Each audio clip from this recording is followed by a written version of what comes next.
What's up, everybody? Welcome back to the channel. Just trying to get you guys caught up on some stuff for Power Tour update. It's been a busy week.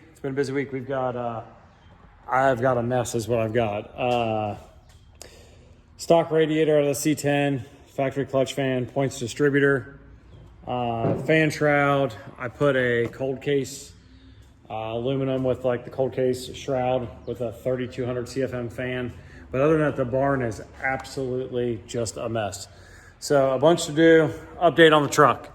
So we did a 342 rear end on Tuesday night. So did a class 3 carrier with a limited slip and a 342. Obviously I put an HEI distributor in it. I actually stole the HEI distributor out of the Corvette. So it wasn't gonna need anytime soon. Threw some brake shoes on the front. Factory drums were still good. I did put a master cylinder on it. So the master cylinder was leaking. So I went ahead and put I actually found a new old stock master cylinder, but like I said, HEI distributor. This radiator is actually pretty cool. The fit was great. So if anybody ever wants to get a cold case for a C10, it fit great. Everything I should works well.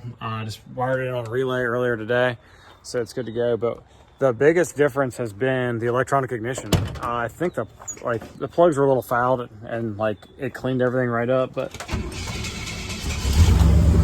this truck idles just completely smooth. It's impressive. Put an autometer gauge in it. Just kind of getting everybody caught up on what we've done to the truck. I would say it's kind of ready to go. I lost 10% of RPM at all drive speeds, or 10% of mile an hour. At 60 on the speedometer, it's going 66. And then it used to run around 3,100 RPM, and it cruises right now 65 miles an hour at like 2,800, 2,700. And I'll do that all day long. Small block Chevy, it doesn't bother me at all. So I do need to nut and bolt the truck, just kind of go through it. I would say I'm gonna change fluids in it. How do you guys feel about transmissions? Like, a lot of people are like scared to drop fluid out of them after they've been a while. It's probably been, I don't know, 15 years, but only 3,000 miles since it's been changed. But I think I'm gonna change trans fluid and filter in it. I'd feel a little bit better. And then we have a ton of bed space. So we're gonna try to take damn near a whole other truck in the bed. I'm joking, but like Shane and his dad, they have a 56 Bel Air we're gonna go with. He's got basically we're gonna try to put most of his tool cart in the truck. So I'm gonna have spare parts. I'm gonna take an HEI distributor, a fuel pump, belts, hoses, stuff like that. This truck will either be fine and we'll get through with just fixing it on the side of the road, or it'll be catastrophic failure. But there's not a whole lot to this truck.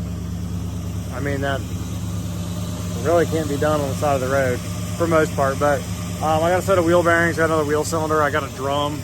It's the same drum all the way around the truck. So that's kind of where we're at with it. I did charge AC. So this is a factory AC truck. It's R12.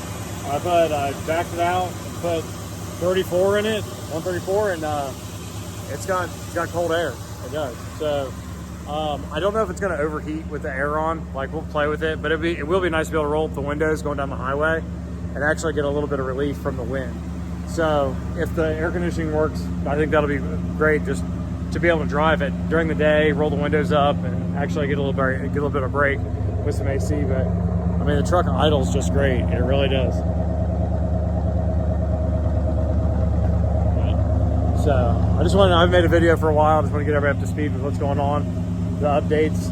But I'm gonna nut and bolt the truck the next couple nights and get some miles on it. Like I said, we just put a rear gear in it. We went from a 411. Actually, I thought it was a 411. It was actually a 373 when we pulled it out. I did math on the internet, and everybody said RPM wise it was a 411. This truck was an option for a 373 and a 411. My RPM to me matched more of what a 411 would be than a 373. But I mean, math doesn't lie. It was 44 and 11, the ring and pinion. That's 373. So it does have a 342. It's a limited slip. The truck drives great with it in there. It's breaking in right now. It has a little bit of a whine to it. It does, but backlash was great. I mean, it is what it is. So thank you guys for watching. Please, if you can, like and subscribe, and I'll see you guys on the road.